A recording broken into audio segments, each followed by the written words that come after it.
Hello friends, स्वागत है आप सभी का हमारे इस यूट्यूब चैनल मेजर टारगेट पर। तो दोस्तों आज हम लोग लेके आए क्लास 10 के विज्ञान यानी कि साइंस के क्रैश कोर्स का 5वां पार्ट को देखेंगे। और इस पार्ट में हम लोग 40 ऐसे ऑब्जर्व क्वेश्चंस को कवर करेंगे जो अभी तक कुछ भी नहीं पढ़ाई किए हैं ना, तो अभी से पढ़ाई करके अपने बोर्ड परीक्षा में 480 प्लस मार्क्स से पास आउट हो सकते हैं। ये मेरा गारंटी है, क्योंकि इस वीडियो में सभी पर्सन आपका लर्न ऑफ क्वेश्चन है, सभी बहुत इंपॉर्टेंट है। सभी क्वेश्चन एक एक क्वेश्चन को अच्छी तरह से याद कर लेते हैं ना, तो आपके बोर्ड परीक्षा में 40% में से बहुत सारे पर्सन जो है ना हूबहू देखने को मिलेगा। और ये 40% आपका एनसीईआरटी के न्यू पैटर्न पर आधारित है। तो दोस्तों अगर आप हमारे चैनल पर नए आए हैं ना, तो प्लीज चैनल को सब्सक्राइब करके बेल आइकन को प्रेस करके ऑल पर जरूर सेलेक्ट कर लीजिएगा, ताकि फ्यूचर में जब भी कोई लाइव क्लास हो ना, तो आपको हमेशा नोटिफिकेशन मिलता रहे। और दोस्तों फटाफट से वीडियो को लाइक कर दीजिएगा। तो चलिए शुरू करते हैं यहाँ पे आज के पहले नंबर पर्सन से। तो देखिएगा आज का फर्स्ट प्रश्न जो कि काफी महत्वपूर्ण है, क्या करा है कि किस दर्पण का उपयोग सामान्यतः वाहनों का पार्श्व पक्ष दर्पणों के रूप में किया जाता है। बहुत इंपॉर्टेंट है।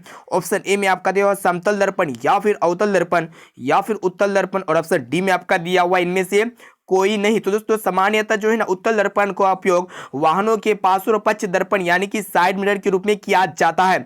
उत्तल दर्पण में जो प्रतिबिंब बनता है ना, हमेशा आभासी, काल्पनिक और वस्तु से छोटा बनता है। इसीलिए जो है ना बड़ा बड़ा वाहन इस छोटे मिरर में कैप्चर हो जाते हैं। ठीक है, इसीलिए हम लोग उत्तल दर्पण का उपयोग पार्श्व पक्ष दर्पण, जिसे हम लोग साइड मिरर के रूप में कहते हैं, इसका उपयोग करते हैं। अब आइए फ्रेंड देखते हैं यहाँ पे दूसरा प्रश्न जो कि काफी महत्वपूर्ण है। क्या करा है कि उत्तल दर्पण में किस प्रकार का प्रतिबिंब बनता है। बहुत इंपॉर्टेंट है। ऑप्शन ए में आपका दिया हुआ है वास्तविक प्रतिबिंब, या फिर आभासी प्रतिबिंब, या फिर वास्तविक तथा आभासी प्रतिबिंब, और ऑप्शन डी में आपका दिया हुआ इनमें से कोई नहीं। तो दोस्तों उत्तल दर्पण में सामान्यतः जो है ना आभासी यानी कि काल्पनिक प्रतिबिंब बनता है। और दोस्तों हम लोग आभासी या काल्पनिक प्रतिबिंब को पर्दे पर नहीं उतार सकते हैं, बल्कि वास्तविक प्रतिबिंब को पर्दे पर उतार सकते हैं। अब आइए फ्रेंड देखते हैं यहाँ पे तीसरा प्रश्न जो कि मोस्ट इंपोर्टेंट है। दाढ़ी बनाने के लिए उपयुक्त गोलीय दर्पण में सीधा प्रतिबिंब प्राप्त करने के लिए चेहरे को रखना चाहिए। बहुत इंपॉर्टेंट है। ऑप्शन ए में आपका दिया हुआ है वक्रता केंद्र पर, या फिर वक्रता केंद्र से बाहर, या फिर वक्रता केंद्र और मुख्य फोकस के बीच, और ऑप्शन डी में आपका दिया हुआ इनमें से कोई नहीं। तो दोस्तों दाढ़ी बनाने के लिए उपयुक्त गोलीय दर्पण में सीधा प्रतिबिंब प्राप्त करने के लिए चेहरे को फोकस के अंदर रखना चाहिए। इससे आभासी, सीधा और प्रतिबिंब बनता है। यानी कि यहाँ पे किसी भी ऑप्शन में जो है ना फोकस के अंदर नहीं दिख रहा है। यहाँ पे मेरा ऑप्शन डी जो है ना बिल्कुल सही उत्तर हो जाएगा। अब आइए फ्रेंड देखते हैं यहाँ पे चौथा प्रश्न जो कि काफी महत्वपूर्ण है। क्या करा है कि समतल दर्पण की फोकस दूरी होती है। बहुत इंपॉर्टेंट है और बहुत बार आपके मैट्रिक बोर्ड परीक्षा में पूछा भी जा चुका है। ऑप्शन ए में आपका दिया हुआ है अनंत, या फिर शून्य, और या फिर 100 सेंटीमीटर, या फिर 50 सेंटीमीटर। तो दोस्तों समतल दर्पण की जो फोकस दूरी होती है ना अनंत होती है। यहाँ पे मेरा ऑप्शन नंबर ए जो है ना बिल्कुल से उत्तर हो जाएगा। और दोस्तों समतल दर्पण में प्रतिबिंब हमेशा काल्पनिक और सीधा बनता है, इसे आप लोग को याद रखना है। अब आइए फ्रेंड देखते हैं यहाँ पे 5 नंबर प्रश्न जो कि काफी महत्वपूर्ण है। देखिएगा क्या करा है कि अवतल दर्पण के सामने वस्तु को कहां रखा जाए कि ताकि प्रतिबिंब उल्टा, वास्तविक और वस्तु के आकार का बने। बहुत इंपॉर्टेंट है, यानी कि समान आकार का बने।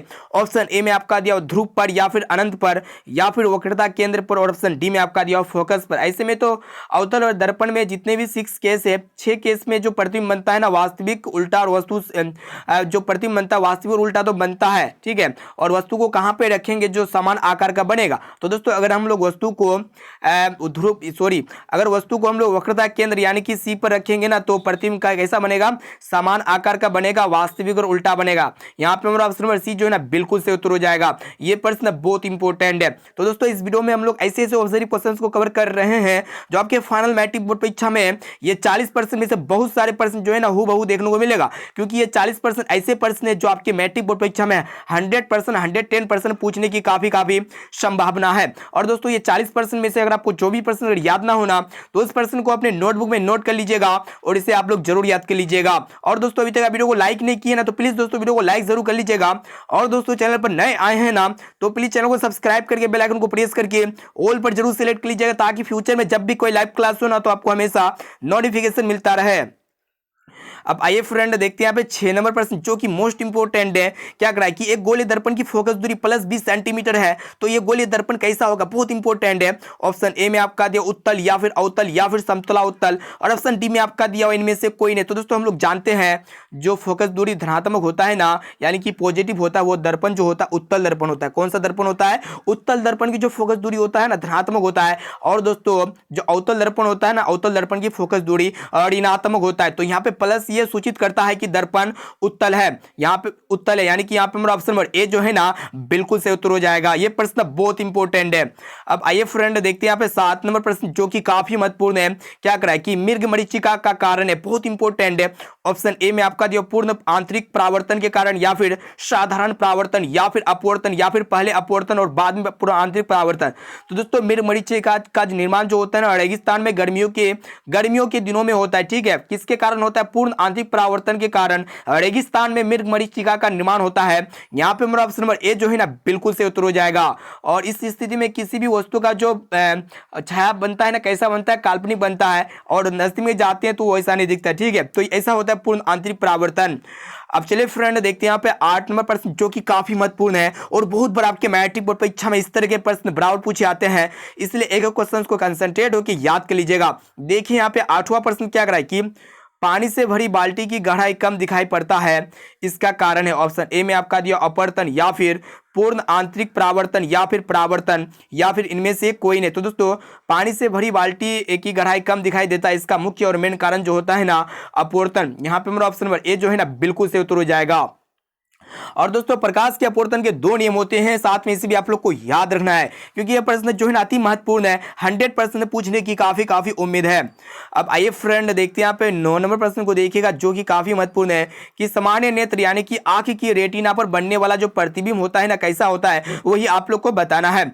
ऑप्शन ए में आपका दिया हुआ है वास्तविक आभासी और सीधा, या फिर वास्तविक और सीधा, और ऑप्शन डी में आपका दिया हुआ है वास्तविक और उल्टा, और ऑप्शन डी में आपका दिया हुआ आभासी और उल्टा। तो दोस्तों सामान्य नेत्र पे जो रेटिना पर जो प्रतिबिंब बनता है ना वास्तविक उल्टा और वस्तु से छोटा बनता है। यहाँ पे हमारा ऑप्शन नंबर सी जो है ना बिल्कुल से उत्तर हो जाएगा। ये प्रश्न जो है ना बहुत इंपॉर्टेंट है।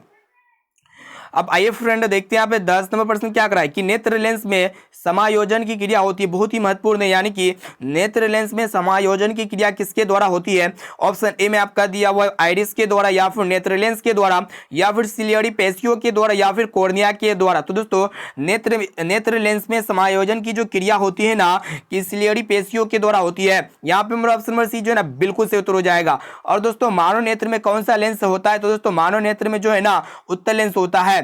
तो दोस्तों इस वीडियो में हम लोग 40 ऐसे ऑब्जर्व क्वेश्चंस को कवर कर रहे हैं जो अभी तक कुछ भी पढ़ाई नहीं किए हैं ना, वीक स्टूडेंट या फिर जो भी स्टूडेंट वीक है, कुछ भी पढ़ाई नहीं किए, तो अभी से तैयारी करके करें। इस कोर्स के माध्यम से अपने बोर्ड परीक्षा में अच्छे से अच्छे मार्क्स ला के पास आउट हो सकते हैं, ये मेरा गारंटी है। इसीलिए एक एक क्वेश्चन को आप लोग को क्लास करना और एक एक क्वेश्चन को अच्छी तरह से याद कर लेना है, क्योंकि ये 40% आपका बहुत इंपॉर्टेंट है। ये 40 क्वेश्चन महासंग्राम के लिए हम जो है ना आप लोग को लेके आए हैं, क्योंकि ये 40% लल्लन टॉप प्रश्न है। 100% ये 40% में से बहुत सारे प्रश्न जो है ना हूबहू देखने को मिलेगा। और इससे पहले हमारे चैनल पर नए आए हैं ना, तो प्लीज दोस्तों चैनल को सब्सक्राइब जरूर कर लीजिएगा और बेल आइकन को प्रेस करके ऑल पर जरूर सेलेक्ट कर लीजिएगा। फ्यूचर में जब भी कोई लाइव क्लास हो ना तो आपको हमेशा नोटिफिकेशन मिलता रहे। और दोस्तों अभी तक वीडियो को लाइक नहीं किया ना, तो प्लीज दोस्तों वीडियो को लाइक जरूर कर लीजिएगा। अब आइए फ्रेंड देखते हैं यहाँ पे अगला प्रश्न। तो देखिएगा 11 नंबर प्रश्न क्या कराए कि किसी नेत्र का निकट बिंदु है, बहुत इंपॉर्टेंट। ऑप्शन ए में आपका 2.5 सेंटीमीटर, या फिर 2.5 मीटर, या फिर 25 सेंटीमीटर, या फिर 3 मीटर। तो दोस्तों किसी भी नेत्र का जो निकट बिंदु होता है ना, नियर पॉइंट जो होता है 25 सेंटीमीटर होता है। यहाँ पे हमारा ऑप्शन नंबर सी जो है ना बिल्कुल से उत्तर हो जाएगा। अब आइए फ्रेंड देखते हैं यहाँ पे 12 नंबर प्रश्न को देखिएगा, ये भी बहुत ही महत्वपूर्ण है कि सामान्य दृष्टि के वयस्क के लिए सुस्पष्ट दर्शन की न्यूनतम दूरी होती है लगभग, बहुत इंपॉर्टेंट है। ऑप्शन ए में आपको 25 मीटर, या फिर 2.5 सेंटीमीटर, या फिर 25 सेंटीमीटर, या फिर 2.5 मीटर। तो दोस्तों सामान्य दृष्टि के लिए वयस्क के लिए जो सुस्पष्ट दर्शन की जो न्यूनतम दूरी होती है ना 25 सेंटीमीटर होती है। यहाँ पे हमारा ऑप्शन नंबर सी जो है ना बिल्कुल से उत्तर हो जाएगा। अब आइए फ्रेंड देखते हैं यहाँ पे 13 नंबर प्रश्न जो कि काफी महत्वपूर्ण है कि एक नेत्र वाले व्यक्ति का दृष्टि क्षेत्र होगा, बहुत इंपॉर्टेंट है। ऑप्शन ए में आपका 140 डिग्री, या फिर 180 डिग्री, या फिर 150 डिग्री, या फिर इनमें से कोई नहीं। तो दोस्तों एक नेत्र वाले व्यक्ति का जो दृष्टि क्षेत्र होता है ना 140, या फिर 150, या फिर 100, तो दोस्तों 150 डिग्री का होता है, ठीक है, एक नेत्र वाले व्यक्ति का। इसे आप लोग को याद रखना है। अब आइए फ्रेंड देखते हैं यहाँ पे 14 नंबर प्रश्न को देखिएगा क्या करा है कि एक नेत्र वाले व्यक्ति को सारा संसार कैसा दिखता है, बहुत इंपॉर्टेंट है। ऑप्शन ए में आपका जो द्विविमीय है, चपटा या फिर त्रिविमीय गोल या फिर ए एवं बी दोनों, और ऑप्शन डी में आपका दिया इनमें से कोई नहीं। तो दोस्तों एक नेत्र वाले व्यक्ति को सारा संसार जो है ना द्विविमीय चपटा दिखता है। यहाँ पे हमारा ऑप्शन नंबर ए जो है ना बिल्कुल से उत्तर हो जाएगा। अब चलिए फ्रेंड देखते हैं यहाँ पे 15 नंबर प्रश्न को देखिएगा जो कि काफी महत्वपूर्ण है कि हमारे दो आंख सिर पर स्थित है, अतः हमें वस्तु दिखता है कैसा। हमारे दो आंख यानी कि दो आंख के थ्रू से जो है ना हम लोग त्रिविमीय देख सकते हैं या फिर द्विविमीय या फिर दोनों या फिर इनमें से कोई नहीं। तो दोस्तों हमारे दो आंख है, सिर पर स्थित है और हम दोनों आंख के थ्रू से किसी भी वस्तु को जो है ना त्रिविमीय देख सकते हैं, और जिनका एक आंख होता है एक आंख से वो जो है ना द्विविमीय देख सकता है। इसे आप लोग को याद रखना है। तो दोस्तों अभी तक वीडियो को लाइक नहीं किया ना तो प्लीज दोस्तों वीडियो को लाइक जरूर कर लीजिएगा। लाइक करने से हमें जो है ना मोटिवेट मिलता है आप लोग के लिए एक से एक वीडियो लाने के लिए, इसीलिए जो है ना आप लोग वीडियो को लाइक जरूर कर लीजिएगा। और दोस्तों चैनल पर नए आए हैं ना तो प्लीज चैनल को सब्सक्राइब करके बेल आइकन को प्रेस करके ऑल पर जरूर सेलेक्ट कर लीजिएगा, ताकि फ्यूचर में जब भी कोई लाइव क्लास हो ना तो आपको हमेशा नोटिफिकेशन मिलता रहे। इसलिए वीडियो को लाइक जरूर कर लीजिएगा, चैनल को सब्सक्राइब जरूर कर लीजिएगा।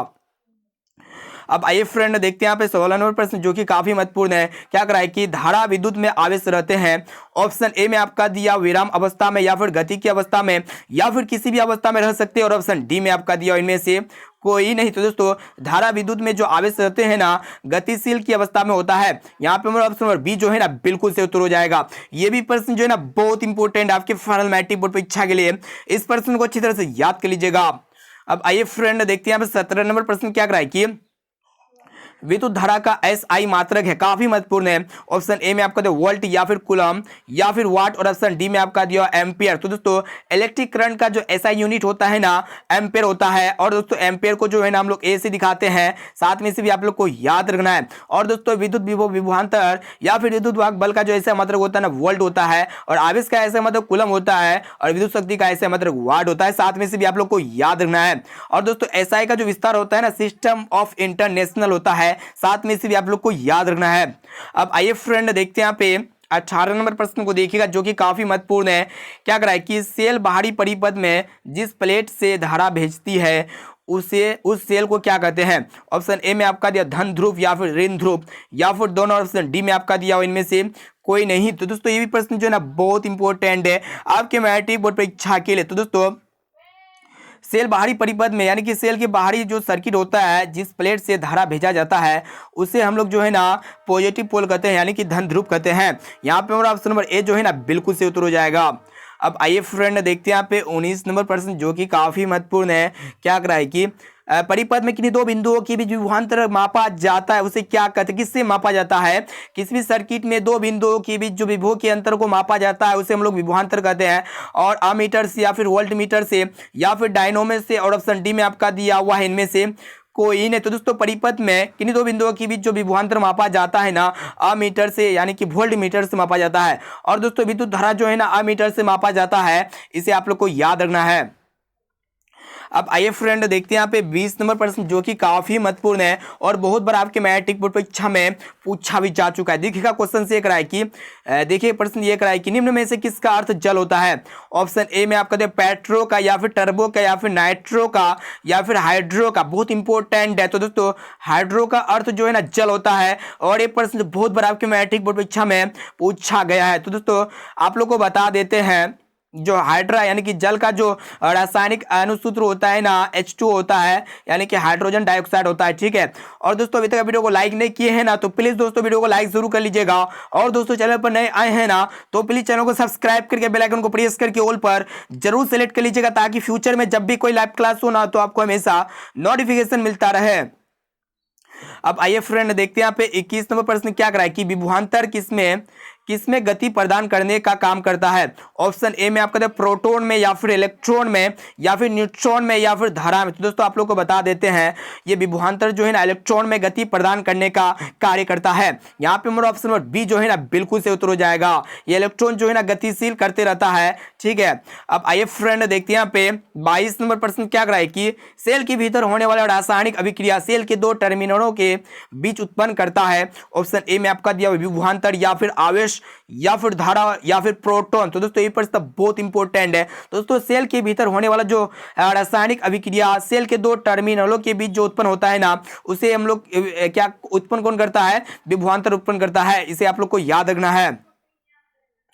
अब चलिए फ्रेंड देखते हैं यहाँ पे 23वां प्रश्न क्या कराए, चुंबकीय क्षेत्र रेखाओं की निकटता बतलाता है। ऑप्शन ए में आपका दिया क्षेत्र की प्रबलता का मान, या फिर मान और दिशा, या फिर क्षेत्र की दिशा, और ऑप्शन डी में आपका दिया हुआ इनमें से कोई नहीं। ये भी प्रश्न जो है ना बहुत इंपॉर्टेंट है आपके मैट्रिक बोर्ड परीक्षा के लिए। तो दोस्तों चुंबकीय क्षेत्र रेखाओं की निकटता बतलाता है, क्षेत्र की प्रबलता बतलाता है। यहाँ पे मेरा ऑप्शन नंबर ए जो है ना बिल्कुल से उत्तर हो जाएगा। चलिए फ्रेंड देखते हैं यहाँ पे 24 नंबर प्रश्न को देखिएगा, जो कि अति महत्वपूर्ण है कि चुंबकीय क्षेत्र की तीव्रता का मात्रक है। ऑप्शन ए में आपका दिया ऑस्ट्रेट, या फिर टेस्ला, या फिर ए एवं बी दोनों, और ऑप्शन डी में आपका दिया इनमें से कोई नहीं। तो दोस्तों चुंबकीय क्षेत्र की तीव्रता का जो ऐसा मात्रक होता है ना, ऑस्ट्रेट होता है, टेस्ला होता है, यानी कि ये दोनों होते हैं। यहाँ पे मेरा ऑप्शन नंबर सी जो है ना बिल्कुल से उत्तर हो जाएगा।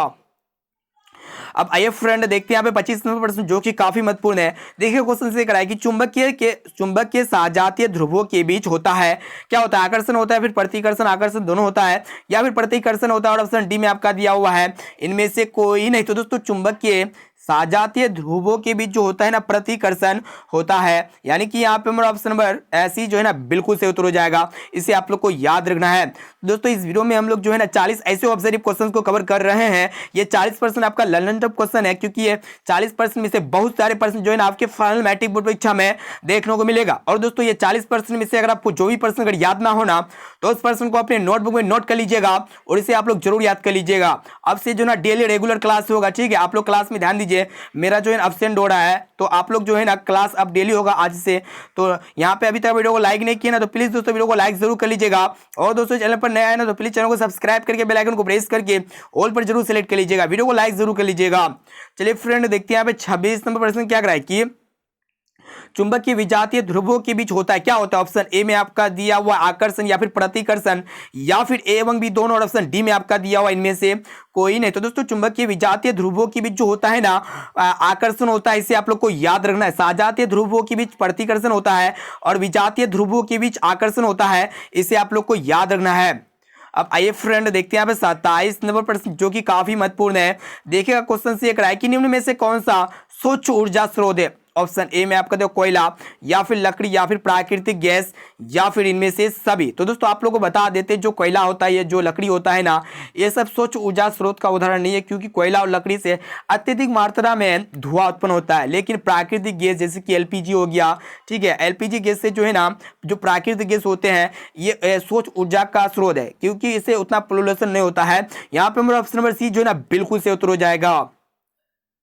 अब आइए फ्रेंड देखते हैं यहाँ पे 28 नंबर प्रश्न, जो कि काफी महत्वपूर्ण है कि उत्तम ऊर्जा का स्रोत इनमें से कौन नहीं है? बहुत इंपॉर्टेंट है। ऑप्शन ए में आपका दिया सरलता से सुलभ हो, या फिर सस्ता हो, या फिर प्रज्वलन ताप उच्च हो, या फिर काफी धुआयुक्त हो। बहुत इंपॉर्टेंट है। तो दोस्तों उत्तम ऊर्जा का स्रोत इनमें से कौन नहीं है? तो दोस्तों काफी धुआयुक्त हो, जो काफी अच्छी तरह से धुआं देता वो जो होता है ना, ये आपका उत्तम ऊर्जा का स्रोत का उदाहरण नहीं होता। जो सरलता से मिल जाए और जो सस्ता हो, ठीक है, और जो प्रज्वलन का ताप उच्च हो, जैसे कि पेट्रोल का जो तापमान होता है, वो टेम्परेचर अत्यधिक होता है लकड़ी और आपका कोयला के मामले में, ठीक है। तो ये सब क्या होता है कि इससे उतना पोल्यूशन भी नहीं फैलता है, और इससे हमें जो है ना पर्यावरण में कोई अन्य तरह का नुकसान भी नहीं होता है, क्षति नहीं पहुंचाता है। लेकिन जो काफी धुआयुक्त होता है, जैसे कि आपका लकड़ी हो गया, ठीक है, और भी अन्य पदार्थ हो गया, जलावन हो गया, आपका कोयला भी हो गया। कोयला तो ऐसे में तो उतना धुआं उत्पन्न नहीं करता है, लेकिन करता है हल्का फुल्का। तो ये उत्तम ऊर्जा का स्रोत का उदाहरण नहीं है। यहाँ पे मेरा ऑप्शन में डी जो है ना बिल्कुल से उत्तर हो जाएगा।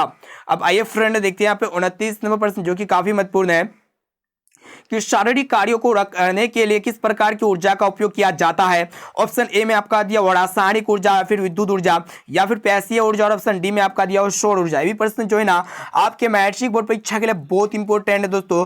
एक क्वेश्चन को अच्छी तरह से याद कर लीजिएगा। तो दोस्तों जो पेशीय ऊर्जा होता है ना, ये शारीरिक कार्यों को करने के लिए ऊर्जा का उपयोग किया जाता है, पेशीय ऊर्जा का। ऑप्शन नंबर सी जो है ना बिल्कुल से उत्तर हो जाएगा।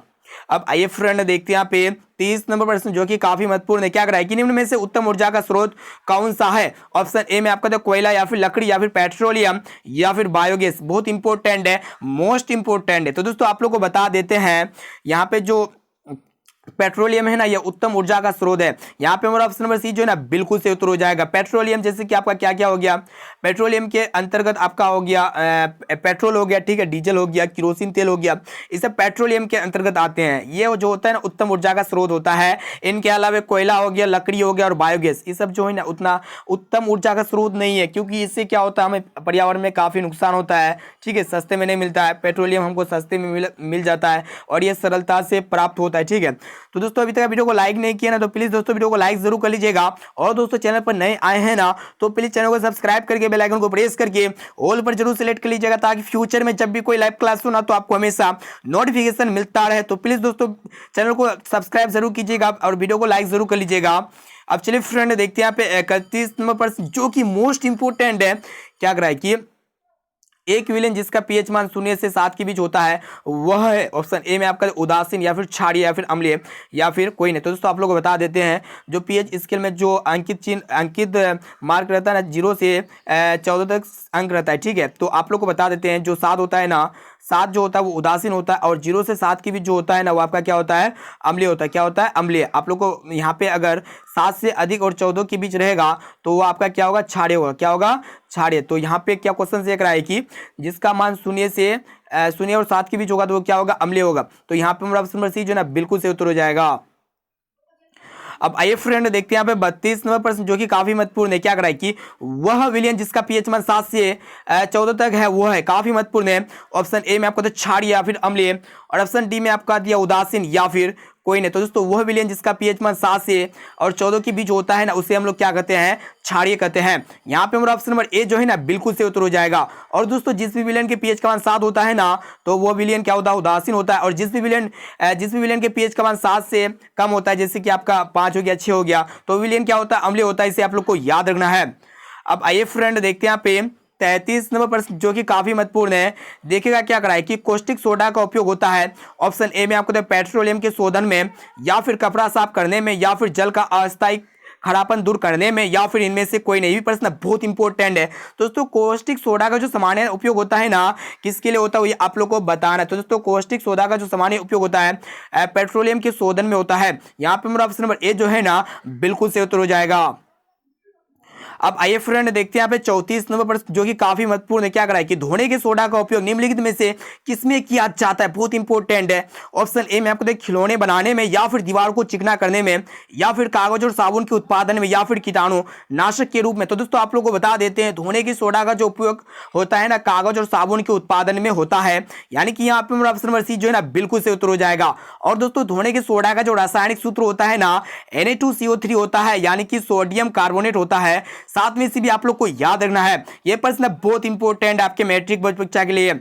अब आइए फ्रेंड देखते हैं यहाँ पे 35 नंबर प्रश्न को। देखिएगा क्या कराए कि अम्ल और भस्म आपस में अभिक्रिया करके क्या बनाता है, आप लोग को बताना है। ऑप्शन ए में आपको क्षार या फिर लवण, या फिर प्रबल क्षार या फिर प्रबल लवण। तो दोस्तों आप लोग को बता देते हैं कि अम्ल और भस्म आपस में संयोग करके जो उदासीन पदार्थ बनता है ना, उसे हम लोग लवण कहते हैं। और दोस्तों लवण जैसे कि आपका NaCl हो गया, ठीक है, सोडियम क्लोराइड एक प्रकार का लवण होता है।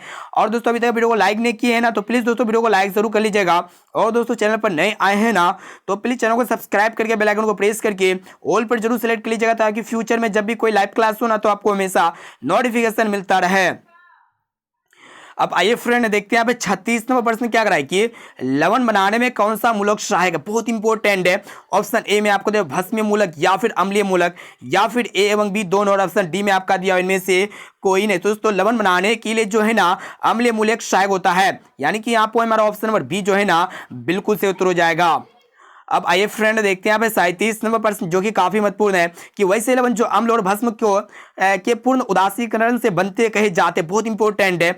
ऑप्शन ए में आपको तो सामान्य लवण, या फिर अम्लीय लवण, या फिर भस्मीय लवण, या फिर इनमें से कोई नहीं। तो दोस्तों वैसे लवण जो अम्ल और भस्म के पूर्ण उदासीकरण से बनते हैं ना, उसे हम लोग सामान्य लवण कहते हैं। यानी कि यहाँ पे हमारा ऑप्शन नंबर ए जो है ना बिल्कुल से उत्तर हो जाएगा। सामान्य लवण जैसे कि आपका हो गया NaHSO4, सामान्य लवण का उदाहरण क्या हो गया, NaHSO4, NaHSO4 हो गया। ठीक है, इसे आप लोग को याद रखना है। प्रश्न बहुत इंपॉर्टेंट आपके मैट्रिक बोर्ड परीक्षा के लिए। अब आइए फ्रेंड देखते हैं यहाँ पे 38 नंबर प्रश्न को। देखिएगा क्या कराए कि वैसे लवण जो अम्ल के अपूर्ण उदासीनीकरण से बनते हैं कहा जाता है। ऑप्शन ए में आपको सामान्य लवण, या फिर मिश्रित लवण, या फिर अम्लीय लवण, या फिर भस्मीय लवण। ये प्रश्न जो है ना बहुत इंपॉर्टेंट है आपके मैट्रिक बोर्ड परीक्षा के लिए। तो दोस्तों वैसे लवण जो अम्ल के अपूर्ण उदासीनीकरण से बनाए जाते हैं उसे हम लोग जो है ना अम्लीय लवण कहते हैं। यानी कि यहाँ पे ऑप्शन नंबर सी जो है ना बिल्कुल से उत्तर हो जाएगा।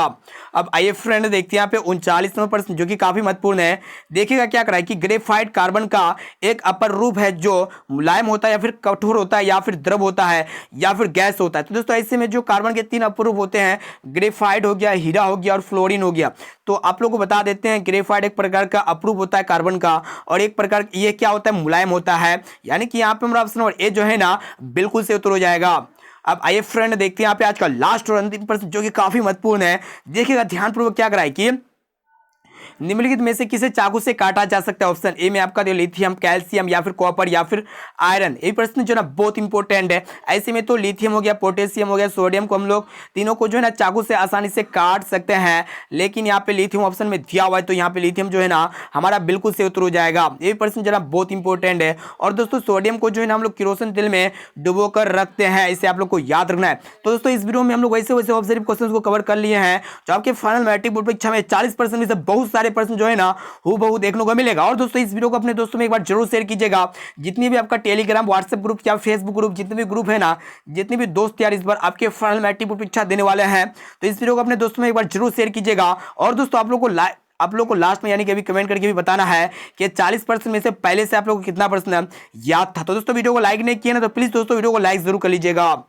अब आइए फ्रेंड देखते हैं यहाँ पे आज का SW क्वेश्चन जो स्पेशली आपके लिए लिया गया है। देखिएगा क्वेश्चन से ये कराया कि वास्तविक वस्तु का आभासी प्रतिबिंब बनता है। ऑप्शन ए में आपका समतल दर्पण में, या फिर उत्तल दर्पण में, या फिर अवतल दर्पण में, या फिर इनमें से सभी। तो दोस्तों इसका राइट आंसर क्या होगा आप लोग जल्दी से जाइए कमेंट बॉक्स में बताइए। साथ में भी बताना है कि 40% में से पहले से आप लोग को कितना प्रश्न याद था। इसका भी जवाब जो है ना आप लोग को इसी वीडियो में कमेंट करके बता देना है। तो दोस्तों अभी तक वीडियो को लाइक नहीं किया ना, तो प्लीज दोस्तों वीडियो को लाइक जरूर कर लीजिएगा। चैनल पर नए आए हैं ना, तो प्लीज चैनल को सब्सक्राइब करके बेल आइकन को प्रेस करके ऑल पर जरूर सेलेक्ट कर लीजिएगा। और इस वीडियो को अपने दोस्तों में एक बार जरूर शेयर कीजिए, ताकि वो भी जो है ना आपके साथ साथ जो है ना 480 प्लस मार्क्स से पास आउट हो सके। तो दोस्तों फिर मिलते हैं जल्द ही अगले वीडियो पे।